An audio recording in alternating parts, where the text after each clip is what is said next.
Bienvenidos otro día más en su curso de informática jurídica.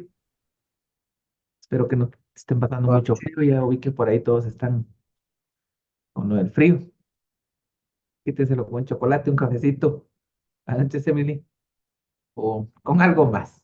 Ya ustedes decidirán cómo se quitan el frío. buenas Bienvenidos. noches, Vamos a seguir licenciada. con el tema de la protección jurídica. Antes que nada, ayer, ya un poquito después de la clase, conversando un tema que pusieron dos compañeras.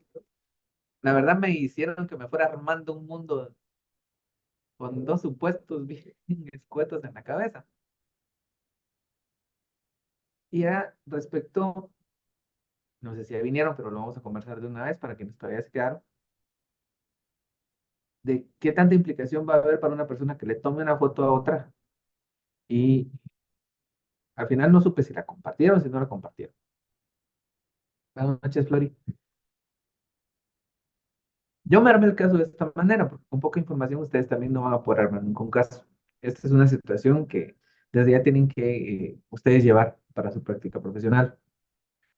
Un caso se va a armar siempre con los supuestos de la comisión del delito. Recordemos que necesitamos el tiempo, el lugar, el modo, el lugar. ¿Sí? ¿Y qué sucede? Si no tenemos un tiempo, no tenemos un modo y un lugar, un caso se va a caer abajo. ¿Y por qué? Porque una acusación sin estos tres elementos carece de toda objetividad. Nos plantea la compañera que a una persona X le tomaron una foto suponiendo que iba con otra persona y que posiblemente, y digo posible porque no sé si así fue, eh, podían estar ejecutando alguna acción contra esta persona. Si esto está regulado como tal, recordemos que ya actualmente se ha intentado regular el uso de la tecnología, pero aquí tenemos que caer a una plataforma más básica del delito. Recordamos que decíamos que existen los delitos informáticos y los delitos cometidos por plataformas informáticas. Esto se los voy a hablar rapidito. En este caso vamos a acudir al derecho penal común, porque es un delito cometido con medios informáticos.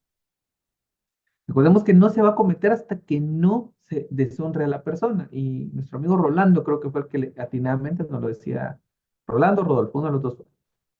Atinadamente nos lo decía cuando nos quedamos que era más una situación contra el honor. Y exactamente. Por eso les decía yo, vamos a plantear el caso, vamos a plantear todo el supuesto para poder llegar a una conclusión. Recuerden que el derecho penal es de que hizo o no hizo.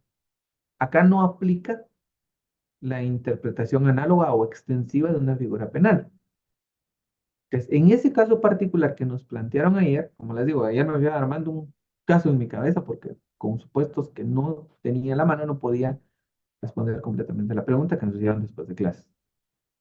Para aterrizar la idea, si alguien les toma una foto y con esa foto va a ser deshonra o descrédito de ustedes, pueden acudir al ámbito del delito contra el honor y la prueba se va a hacer por medios informáticos. Corina creo que también nos planteó el supuesto. Entonces vamos a entrar por esa vía. Les digo, si vamos a plantear un caso penal, tiene que ser tiempo, modo y lugar. Sin una de esas tres, el delito no va a existir. Bueno, después de estos breves comerciales y esperando haber aclarado la duda de los que se quedaron después de clases, vamos a continuar. Ayer hablábamos sobre la protección de los datos, cómo era necesaria la privacidad, la intimidad y la dignidad de la persona. Cómo ustedes tienen el control primario sobre esa intimidad, sobre esa dignidad y sobre esa privacidad.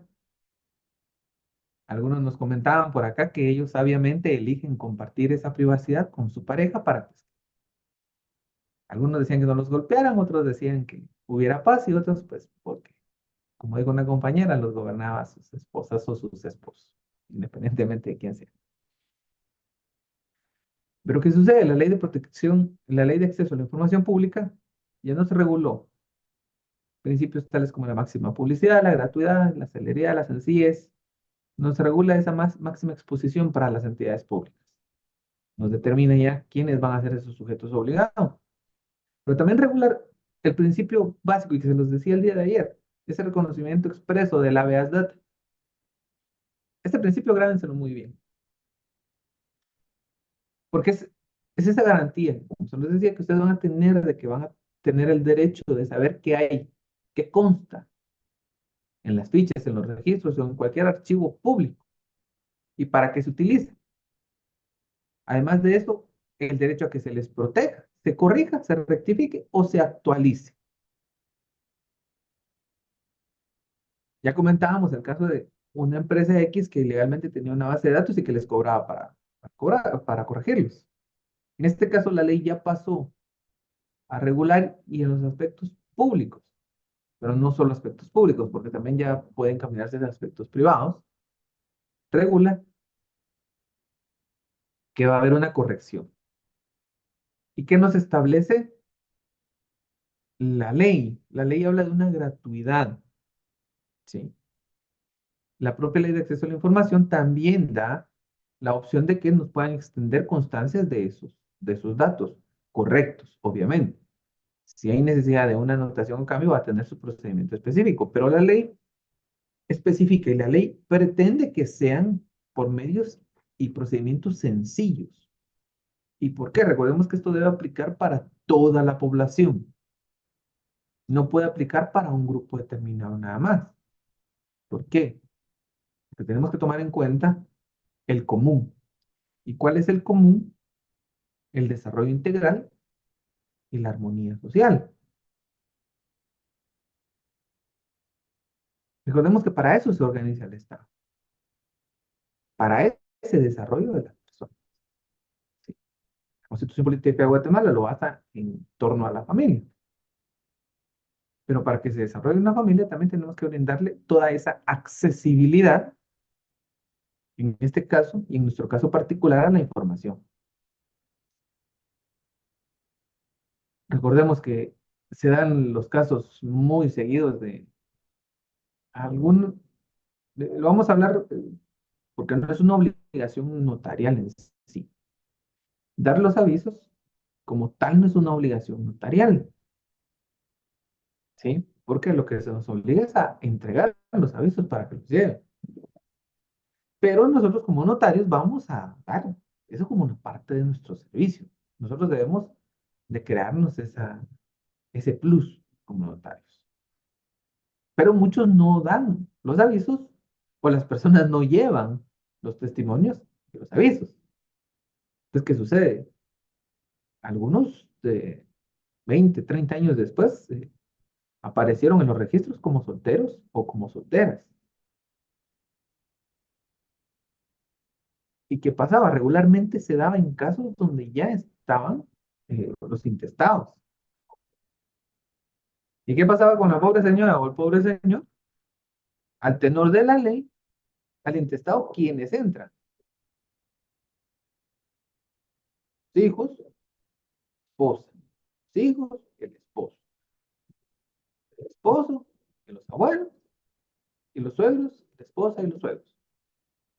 Entonces, ¿qué sucedía? Por propio derecho y por esa falta de reconocimiento, en muchas ocasiones se quedaron sin poder acceder al derecho sucesorio.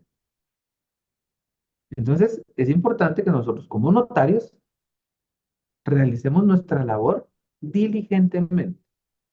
Como les digo, en muchas ocasiones no se nos obliga, pero nosotros, como vamos a ser abogados, que vamos a ser diligentes, y notarios que vamos a ser diligentes, vamos a realizar esa actividad.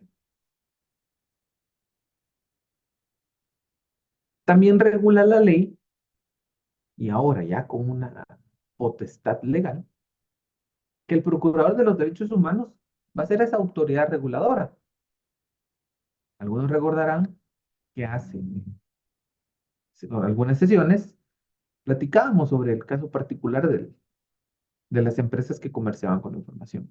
¿Y quién fue el que salió a escudar a la población? Pues el Procurador de los Derechos Humanos. Pero ¿por qué hubo la necesidad de que él apareciera como un regulador? Porque si lo vemos, apareció como un regulador teórico, ya que quien realmente terminó de hacer que se cumpliera la ley fue la Corte de Constitucionalidad en aquel entonces. Entonces, ¿qué sucede en la actualidad?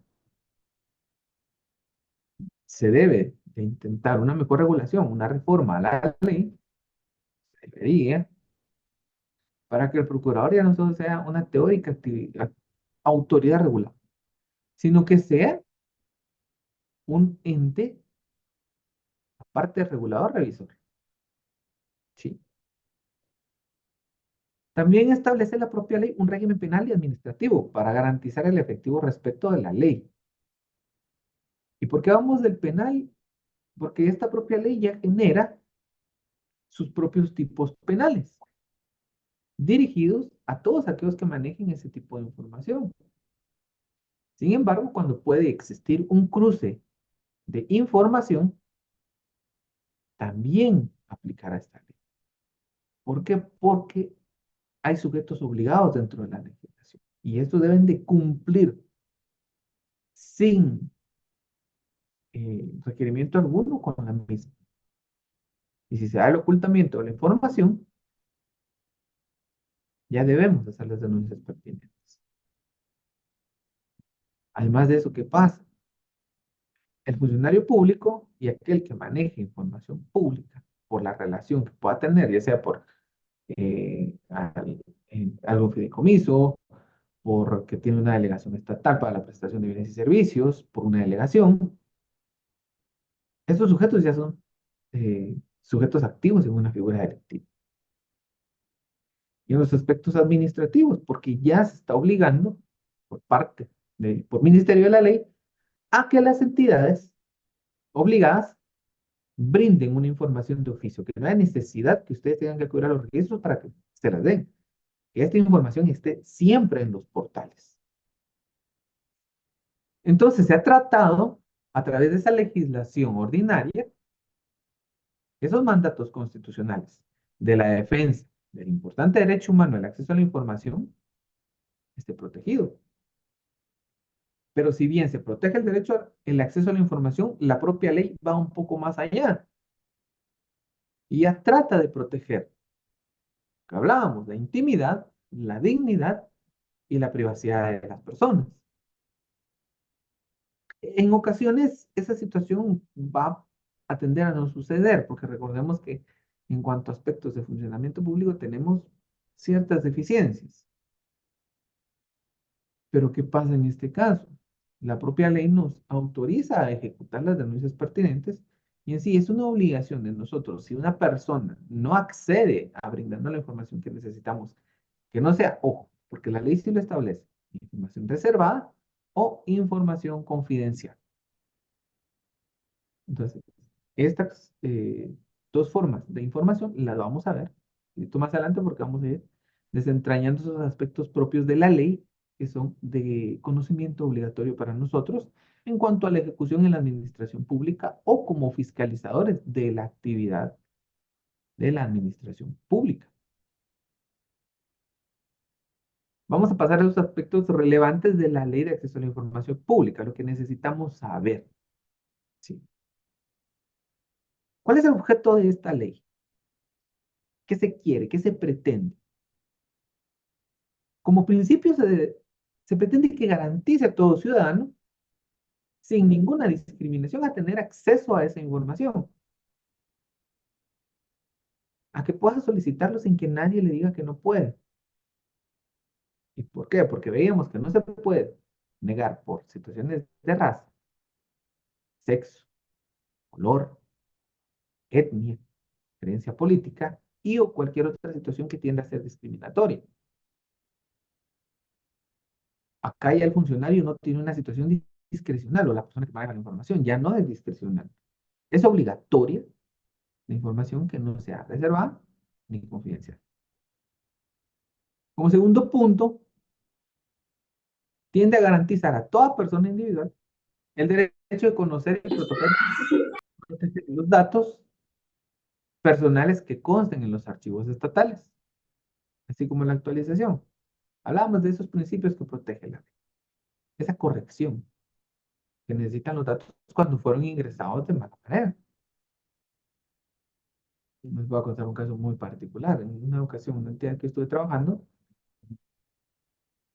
yo recuerdo haber llenado la ficha con los datos de mi dirección particular. Casualmente 2 años después, cuando tuve que dar un trámite ante Contraloría, tenía una dirección de Villanueva. ¿Cómo sucedió eso? Este es el día en el que no he podido determinar. Tengo una idea, pero no lo puedo determinar. Estamos hablando de hace casi 8 años, ¿no? Pero ¿qué sucedió? Mientras yo no tuve ese conocimiento de la información que tenía el estado de mi persona era una información errónea. Porque cualquier notificación o citación que se pudo hacer a esa dirección y yo no tenía, era flagrantemente ilegal. Porque dentro de la constancia que tenía en la presentación de los datos, era que en ese entonces había presentado esa información verídica. En alguna situación, la información varió. Tendría que haberse revisado en aquel entonces si solo fue a mi persona o fue a otras personas a las que les ocurrió la misma situación, pero son cuestiones bastante sui generis en ese momento. También la propia ley nos garantiza la transparencia de la administración pública y de los sujetos obligados y el derecho de toda persona de tener ese libre acceso a la información pública. ¿Esto qué quiere decir? Las entidades de gobierno ya no tienen en cierta información. Obviamente también hay información que es confidencial y reservada.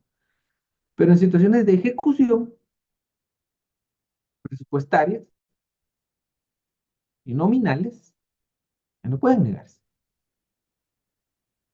¿Por qué? Porque se debe poder determinar por parte de los ciudadanos que al final son los administrados, porque el gobierno, cuando vamos a aspectos de pura teoría económica, es un administrado. O sea, nosotros los administrados tenemos ese derecho de saber en qué se invierte lo recaudado. Obviamente, este derecho establecido en la teoría estatal también genera una obligación en un aspecto tributario.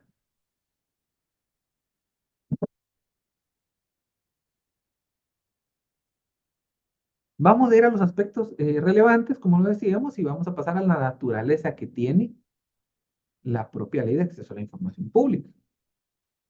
Es una ley de orden público, de interés nacional y utilidad social.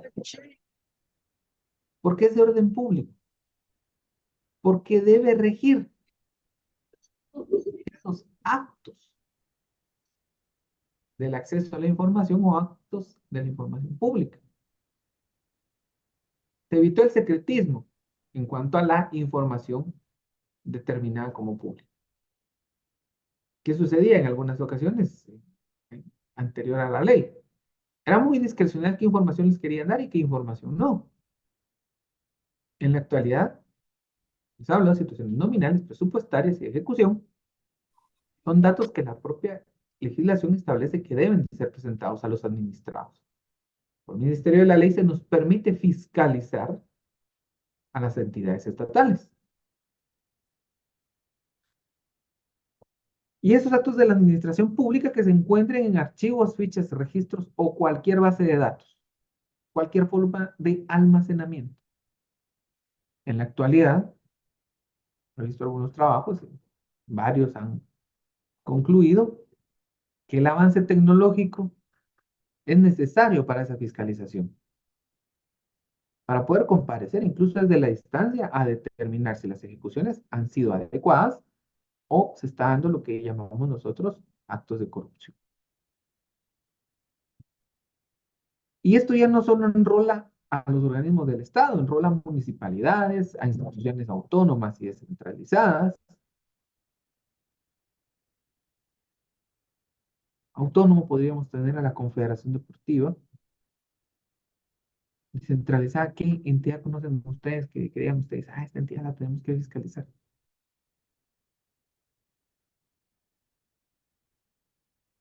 Y está hasta en los registros que les di.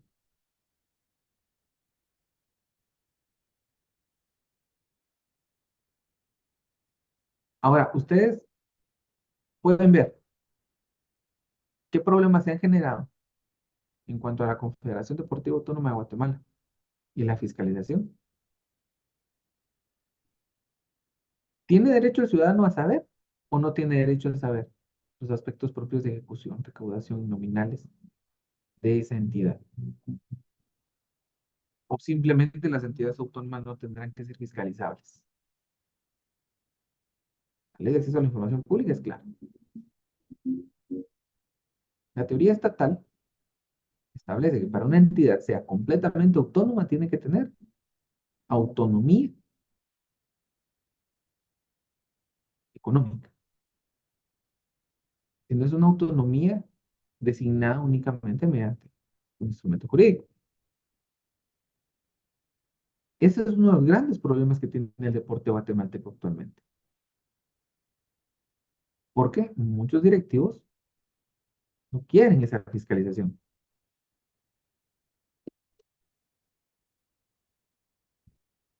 Nos dice nuestro amigo Daniel que quién fiscaliza a la SAT. Viera que en ese aspecto la SAT es bien funcional. Es una de las mejores instituciones. Porque eso le presentan la memoria de labores que tienen y le dicen, mire, recaudamos tanto en el año. Ahora, esa es la función de la SAT, ¿sí? Pero ¿qué pasa? La SAT tiene que derivarlo a gobierno. Y gobierno es quien debe ejecutar la inversión que SAT ha recaudado. Acá es donde entra la dicotomía del presupuesto. ¿Por qué? Yo no sé si alguno de ustedes en su casa gasta más de lo que tiene.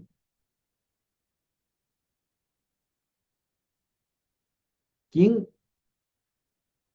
Y ahí entramos a una teoría económica. Y muchos versados en ambientes políticos dicen que es necesario hacer un presupuesto desfasado. Mm, yo les voy a ser muy honesto. La apreciación particular es no, no se debe gastar más de lo que se tiene, ¿sí? Porque es una ley económica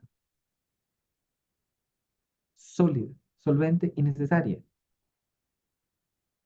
Es más, la propia teoría económica nos indica que deberíamos tener entre un 5 y un 10% de imprevisiones, ¿sí? ¿Cómo se llama este candidato que hacía los TikTok ustedes? Me olvidó el nombre. Cristian Álvarez, Sí, no, pero era Carlos Pineda. ese, ¿Candidato a qué? un candidato a presidente que ya no lo inscribieron. Ah, sí, el que Ah, acaba de sí, mencionar el compañero. Arjona. sí. Pero resumo así a TikTok, era, sí, este Carlos Pineda, Pineda. precisamente, este señor. Uno de sus TikToks que realmente mostró cómo se da el funcionamiento del Estado. ¿Y, ¿Y qué decía uno de esos? Porque sí, porque es una realidad. Decía él, que de una obra un 40% teórico sea para imprevistos, es un desperdicio de dinero.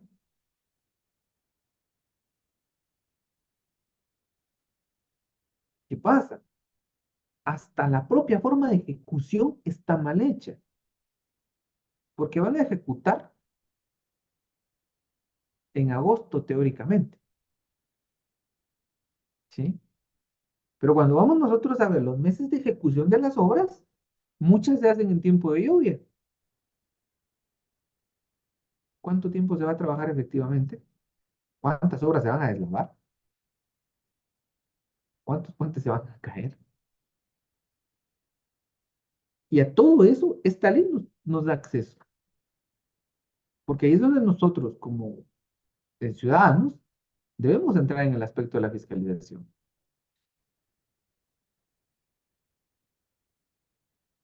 Exactamente, mi distinguido Edwin. Esa es una realidad. No vamos a tapar el sol con un dedo. Pero acá es donde la propia ley nos da esa vinculación a poder primero saber y después fiscalizar. ¿Sí?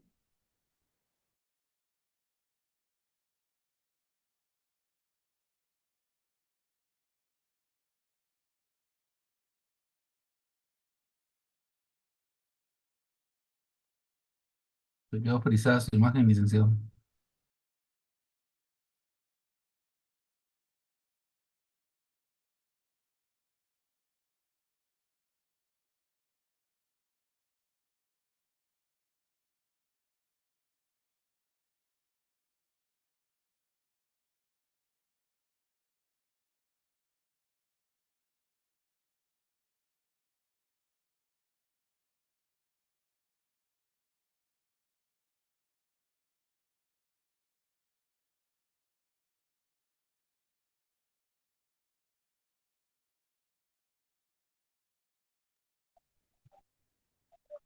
Yo creo que perdimos al link con la señal. Sí, de plano lo sacó su internet.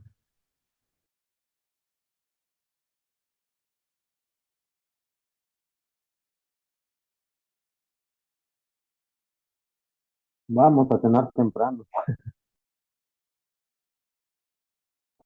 El internet ha estado inestable todo el día. Sí, yo no pude recibir Buenas bien. noches, compañeros. El link me indicó de que se le fue un poco la señal, entonces en unos minutos va a estar de regreso. Gracias, Fernanda. Bueno. Gracias. Gracias.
Estamos hablando cosas así.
Buenas noches. Disculpen por la pequeña caída de la red, pero tuvimos unos pequeños inconvenientes por acá. Bueno, les hablaba sobre esa obligatoriedad que se tiene por parte de las autoridades de, muchas gracias, mi distinguido Gustavo, de brindarnos la información y de que nosotros podamos fiscalizar, ¿sí? Y les hablaba cómo hay autoridades que se niegan, cómo se ejecutan los, preguntaba a nuestro amigo cómo la SAT hace esa recaudación que nos fiscaliza, cómo el gobierno ejecuta, ya hablamos cómo no ejecuta, cómo debe haber hasta una reforma en cuanto a la ejecución de las obras. ¿Y por qué? Porque ahora nosotros somos ese ente fiscalizador. Muchos podemos ser parte de los comités comunitarios de desarrollo, los CODES, los comités municipales, los comités departamentales, en cuanto tengamos una función. ¿Y por qué? Cuando hay una entrega de obra, se le entrega regularmente al CODE, al COMUDE, dependiendo de quién vaya a ser la persona que reciba esa obra. ¿Y qué tiene que hacer esa revisión final de una obra, ¿qué está recibiendo? ¿Qué pasa? ¿Y qué sucede regularmente? Los materiales de las obras se nos ofrecen unos y resultan siendo otros. O el tipo de trabajo es uno y nos resultan dando otro tipo de trabajo. Pero ¿qué tenemos que hacer nosotros cuando se carga la propuesta de la empresa que va a ejecutar un trabajo en la plataforma web de compras? Nosotros verificar qué materiales van a utilizar ellos. Porque nos dicen un ejemplo muy burdo, hierro legítimo. Y cuando vamos a ver aquel hierro comercial, que mis respetos. Sí, nos dan gato por liebre, así es mi distinguido Edwin. ¿Qué sucede? Nos ofrecen, si es una obra de adoquinamiento, nos ofrecen el adoquín de mejor calidad que el pez. Cuando vamos nosotros a pulsar el adoquín, ay Dios, parece aquí a piedra poma. Entonces, pero esto ya lo tendríamos que saber nosotros con antelación para poder fiscalizar. Y eso es lo que la ley obliga a todas las entidades.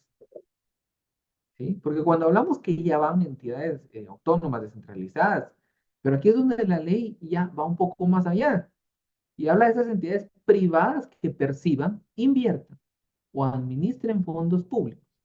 Y en el momento que una empresa entre en un aspecto de licitación o de compra directa, ya está administrando fondos públicos.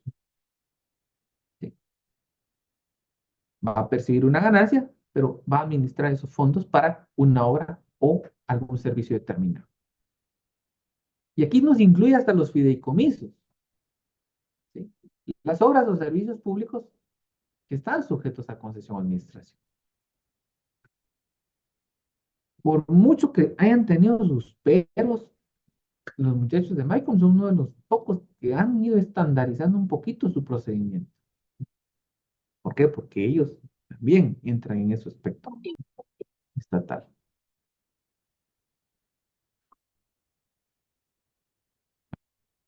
Este artículo 2 de la ley, en esencia, lo podemos sintetizar en tres aspectos. Que la ley es de orden público. Quien está obligado debe esa obediencia debida a la norma, que es de interés nacional, porque desarrolla algunos artículos en cuanto a la protección y el acceso a la información de las personas, pero también regula y nos da esa potestad que el artículo 5 constitucional nos da de hacer todo lo que la ley no nos prohíbe. Y en este caso hasta nos da un impulso. Ustedes pueden fiscalizar. ¿Y qué es de utilidad social? Recordemos que al ser aplicable a todos los ciudadanos guatemaltecos, debe verificarse que les sea útil. ¿Por qué? Porque esa información que se colecte de ellos y que sea utilizable para cualquier registro en el que ellos deban inscribirse o estar inscritos por el Ministerio de la Ley, no les presente ningún problema al momento de recuperar esa información. Ahora, si les va a presentar problemas, no es útil y por tanto no se cumplen los fines de la ley. Se establece claramente a esos sujetos obligados.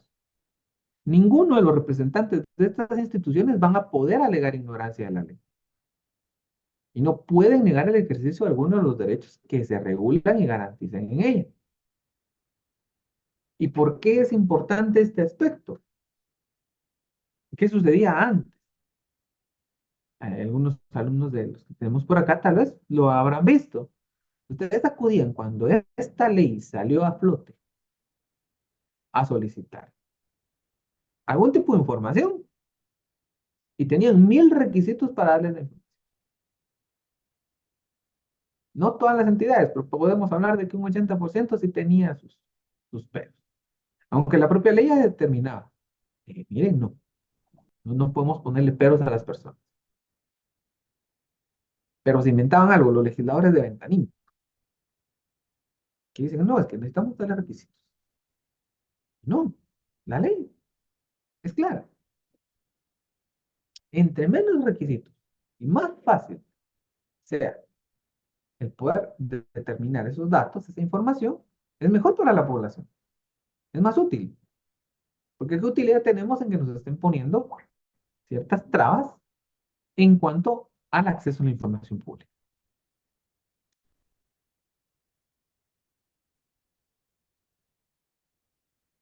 El artículo 3 de la ley nos trae a colación esos principios que habíamos observado anteriormente. La máxima publicidad, la transparencia en el manejo y ejecución de los recursos.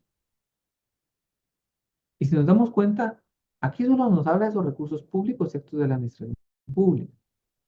Pero ¿por qué solo así no lo dice? Porque al final, aunque sea una persona privada, pero que ejecuta un acto de este tipo, ya está sujeta a la ley. Ya esa transparencia debida en una ejecución. La gratuidad en el acceso a la información pública. Hablamos. Nosotros podemos acceder y nadie nos puede negar ese acceso. Pero las copias y las certificaciones sí tienen una regulación. Entonces, vamos a ver eso un poquito más adelante. Sencillez y celeridad del procedimiento. Esto es lo que digo.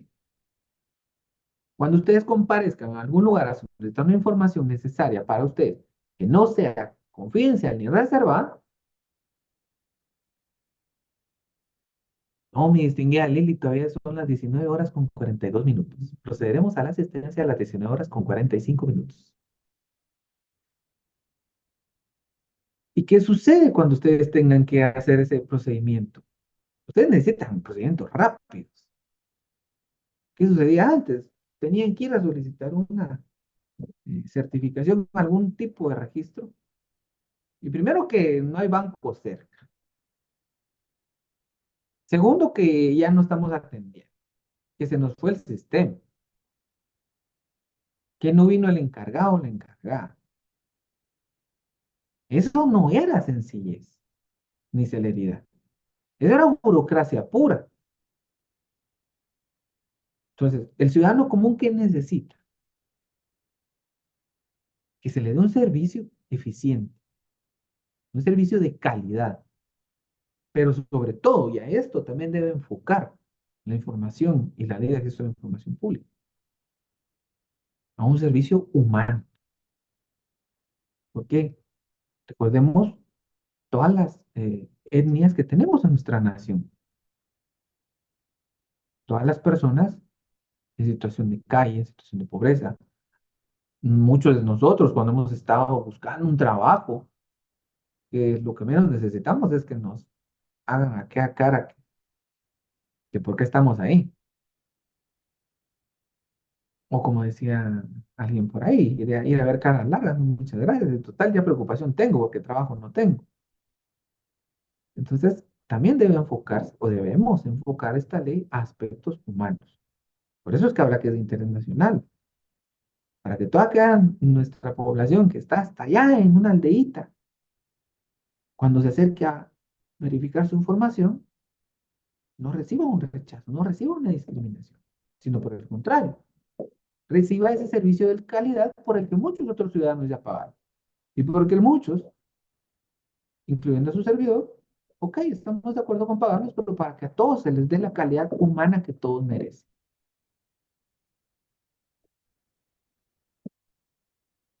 La máxima publicidad. La propia ley nos ofrece la definición de este principio. Y es que toda información en posesión de cualquier sujeto obligado es pública. No podrá ser reservada ni limitada, sino por disposición constitucional o legal.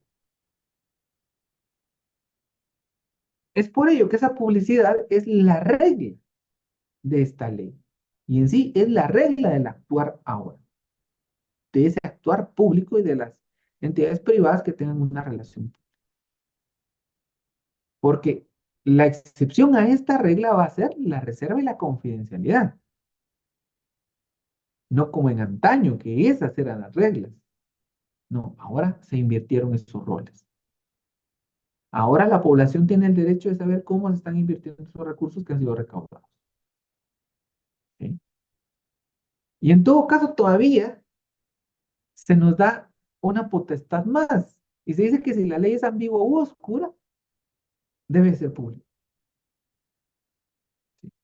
Se debe de preferir esa publicidad, ese acceso a la información.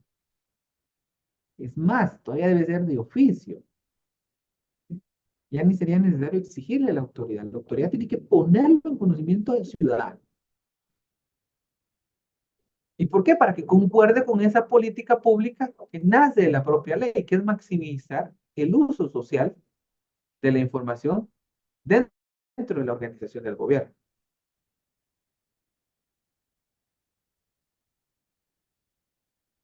Ahora, ya corresponde a nosotros como ciudadanos determinar si realmente las políticas públicas han maximizado el uso de la información y aparte del uso de una forma correcta y sobre su accesibilidad de una forma fácil para los ciudadanos, para que tanto nosotros que vamos encaminados en el mundo del derecho hacia el profesionalismo, como aquellas personas que no estén inmersas en el mundo del derecho, tengamos un acceso fácil, celero y eficaz a la información pública.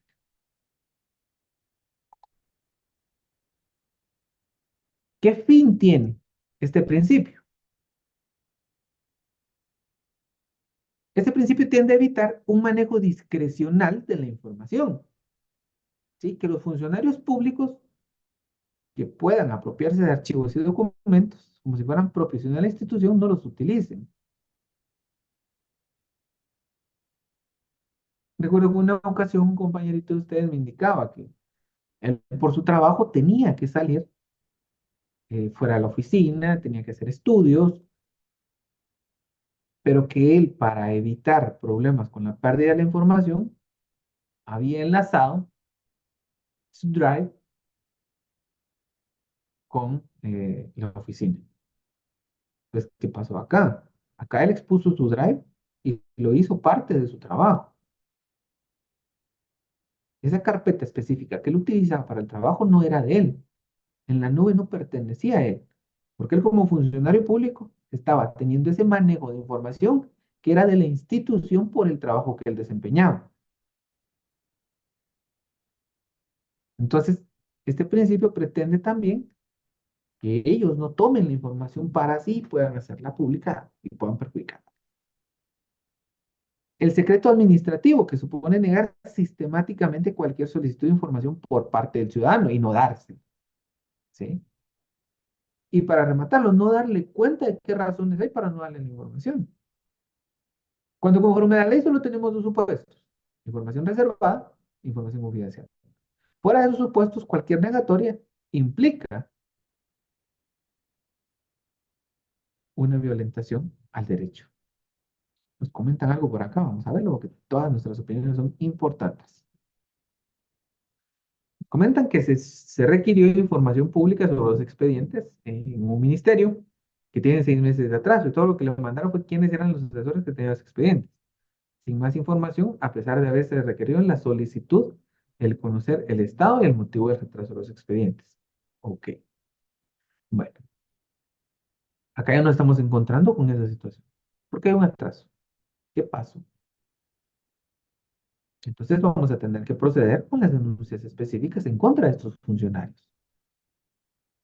Nosotros como ciudadanos podemos entender que existe un atraso, obviamente, hay instituciones que están saturadas con trabajo, no vamos a negar. Pero bueno, pues, está bien, ya pasó un mes, ya pasó 2 meses, bueno, hay que resolver algo. Por lo menos que le digan, ahí vamos. Muy bien, Álvaro. Porque, ¿qué sucede? Ustedes como ciudadanos y el ciudadano común tienen ese derecho de saber qué pasó. ¿Sí? Sin embargo, también recordemos, ¿qué sucede después de 30 días sin una resolución? ¿Cómo le podríamos llamar a eso? Silencio administrativo. Ay, entonces se tiene como negativa la solicitud planteada y que procede un amparo para hacer que resuelvan. Y este es el tip que todos ustedes tienen que tener. Ustedes presentan su solicitud y en 30 días no les han resuelto, plantean su amparo para que les resuelvan. ¿Sí? Soliciten la presentación de ese amparo, el abogado que va a presentar el amparo, la acción constitucional, que se decrete el amparo provisional, obligando a la autoridad impugnada a resolver dentro de un plazo determinado. Siempre ustedes en su petición planteen el plazo para darle un parámetro a quien tenga que resolver esa solicitud de la acción constitucional de amparo para que obligue a la autoridad a resolver. Como les digo, podemos tomar como que no, pero también podemos tomar para algo que nos convenga a nosotros. Nos dice nuestro distinguido Pedro por acá. Bueno, vamos a responderle primero a Cindy, porque ya nos planteó una pregunta, después nuestro amigo Pedro. Cuando el proceso es virtual hay documentos que no sabemos qué es, el criterio es diferente cuando se consulta en línea. Sí, mire, lamentablemente, y ahí es donde la entidad pública debe hacer un cambio drástico. Vean lo que les hablaba sobre la ley que ahora viabiliza un proceso virtual en el órgano judicial. Por requerimientos internos, se ordenó a los comisarios de los juzgados que escanearan todos los documentos para cargarlos. Y las resoluciones las tienen que subir al sistema, o sea, va a constar digitalmente. En los expedientes que ustedes tengan judiciales, pueden hacer eso. Y aquí es donde la administración pública debe hacer un cambio. La ley es del 2008. ¿Cuánto tiempo ha pasado de allá para acá? ¿Y cómo dijimos que evoluciona la tecnología?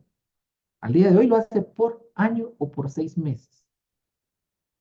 Teniendo esos presupuestos, si entidades como la SAT han modernizado, también se puede hacer. Nos pregunta por acá, buenas noches, licenciado, ¿qué pasa cuando las constructoras han cobrado el 85% del proyecto y no han ejecutado ni el 30% del trabajo? Esto es bien interesante, porque aquí procede la denuncia en contra de quien pagó ese dinero, porque no ha ido a fiscalizar. Yo el 85% del, del presupuesto usted me tiene que dar en un tiempo determinado ese 85% de la obra, ¿sí? Pero si no lo tiene, bueno, vamos a fiscalizar a quien pagó por no estar fiscalizando esa obra. Porque si yo tengo el presupuesto y yo lo voy a pagar, yo soy el primer encargado de fiscalizar. Ahora, si es un camaral que le dieron la obra y no ha ejecutado nada, pues ahí ya tendremos que proceder nosotros a Contraloría para que se verifique el por qué no avanza esa obra. Como les digo, lamentablemente los tiempos de ejecución en el Estado los están haciendo en tiempo de lluvia. ¿Recordarán algunos de ustedes cuando fue el deslave de caminos Mis Cosas Locas? Y si algunos transitaron por esa ruta en ese tiempo, en tiempo de lluvia estaban haciendo los muros de contención. ¿Qué pasaba? Cuando yo ya no trabajaba. Y después también recordemos, pobres muchachos trabajando a veces bajo la lluvia, sábados, domingos, descansos y todo lo demás. ¿Sí? Entonces, ¿qué pasa?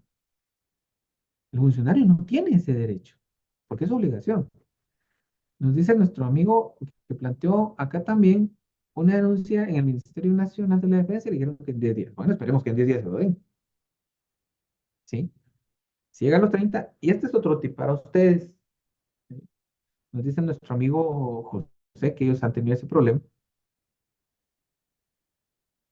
Saldría más caro el caldo que la gallina, por eso nos estuvimos en el trámite. No tenga mi amigo, o no tenga pena, amigo, usted para responderles, para solventar sus dudas, estamos por acá. Pregunten porque por preguntar acá no les van a cobrar. Pero cuando estén afuera, sí, entonces mejor pregunten aquí todo lo que ustedes quieran.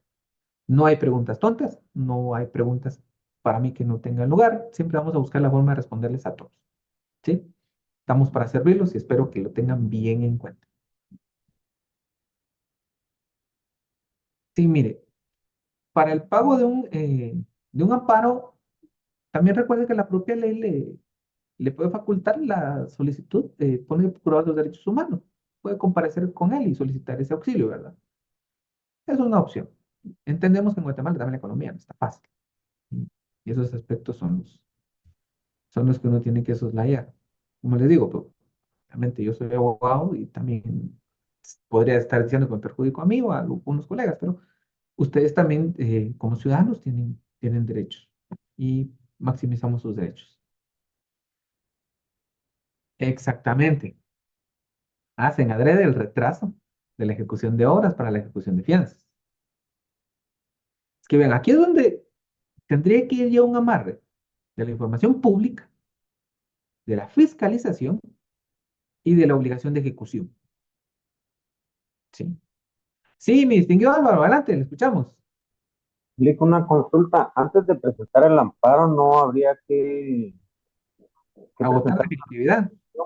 exacto, agotar todas las vías administrativas. Vea, es que usted no va a plantear el amparo preventivo para que le resuelvan lo que usted quiere. Usted va a plantear ese amparo preventivo para que la autoridad le resuelva y le fundamente por qué sí o por qué no a la petición que usted está haciendo. ¿Sí? ¿Por qué? Porque si se la hace en lugar, ya sabe usted qué le dijo y ya usted puede proceder entonces ahí en esa vía a todos los recursos administrativos. ¿Sí? Lo que tratamos es que les resuelvan, que les digan qué quieren. ¿Sí? Porque si les van a resolver un rechazo después de tantos meses, yo digo que vamos por la cabeza de quien está haciendo esa locura. Por lo menos que les digan, mire, no, porque quiera. Alguna razón que les den. Entonces ustedes ya pueden agotar todos los recursos administrativos. Pero en este aspecto vamos a plantear un amparo preventivo para que les resuelva.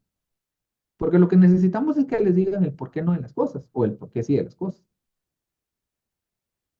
¿Sí? Ok, gracias. No, para servirle mi distinguido habla. Pero es un amparo preventivo, ¿sí? Nos dicen, por acá, está San Juan sigue sin avanzar la. ¿Quién contrató quién hizo ese contrato? Vamos a ver primero quién lo hizo. ¿Y por qué no está fiscalizando?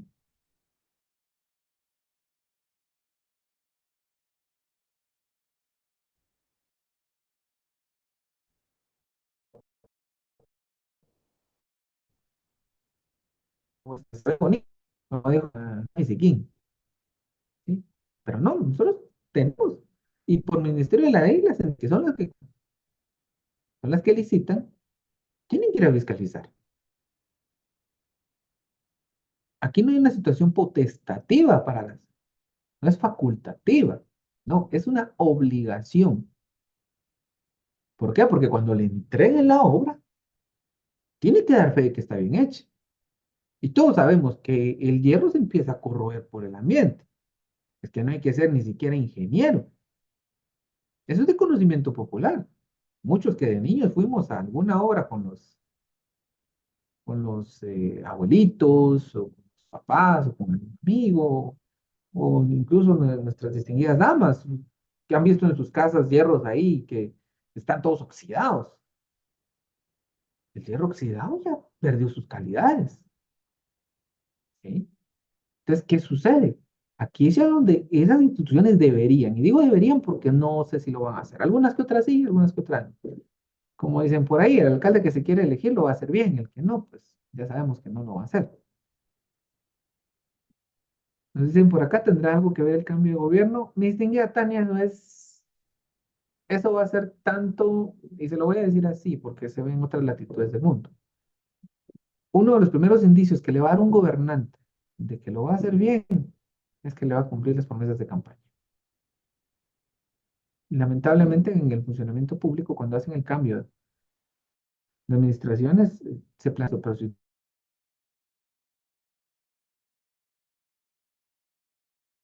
la administración ni siquiera van a, entonces ya es una negligencia. Entonces hay que dirigirse contra el funcionario. Muy bueno, muy buena persona, pero también tiene obligaciones que cumplir. Y más con la población.